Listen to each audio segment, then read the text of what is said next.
Okay శ్వేత గారు, అంటే present ఒక బెడ్రూమ్ డిజైన్ చేస్తే ఎలా ఉంటుంది అన్నది బెడ్తో సహా ఒక సెట్ చేసి పెడతారు. ఓకే చూపి. అండ్ ఆల్సో మనకి ఇది లాకర్లో ఇంకొక వార్డ్రోబ్ అండి. ఇది ఓకే. సేమ్ మనకి ఎలా కావాలి, ఇది ఇంకొక డిజైన్, ఇంకొక హ్యాండిల్ అనమాట.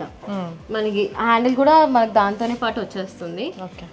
మనకి ఇక్కడ ఇంకొకటి ఏంటంటే పుల్ అవుట్ బార్ ఉంటుంది అన్నమాట. ఓకే. మనం బట్టలు హ్యాంగ్ చేసుకోవడానికి పుల్ చేసుకొని బట్టలు హ్యాంగ్ చేసుకొని ఒక్కసారి వదిలేస్తే ఆటోమేటిక్గా అయిపోతుంది. సో మనకి ఇట్లా హైట్ ప్రాబ్లం అలా ఏమున్నా కానీ ఇట్స్ ఈజీలీ సాల్వ్ అనమాట. సో ఇవేంటి ఇలా ఎందుకు ఇచ్చారు ర్యాక్స్ టైప్? ఇవి కూడా మనము క్లయింట్స్కి చూపించడానికి అనమాట. ఇక్కడ క్లోత్స్ పెట్టుకోవడానికి, కర్చీఫ్స్ కానీ, హ్యాంకీస్ ఏమి పెట్టుకోవడానికి, స్టోర్ యూనిట్స్ కానీ, లేదంటే కొన్ని షూ ర్యాక్స్ కానీ పెట్టుకోవాలనుకుంటారు, ప్రీమియం షూస్ అండ్ ఆల్, వాటికి మేము ఇట్లా ఇస్తాం అనమాట. ఓకే అవును, దీని షేప్ కూడా కొంచెం డిఫరెంట్గా ఇచ్చారే.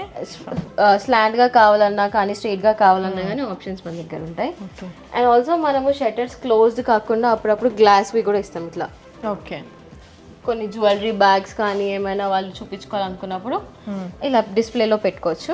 ఇలా మేము గ్లాస్ షట్టర్లో ఇస్తాము, లేదంటే క్లోజ్డ్ షట్టర్లో కూడా ఇస్తాం అనమాట. ఓకే. అది కస్టమర్ ఎలా అడిగితే అలా అడిగితే వాళ్ళు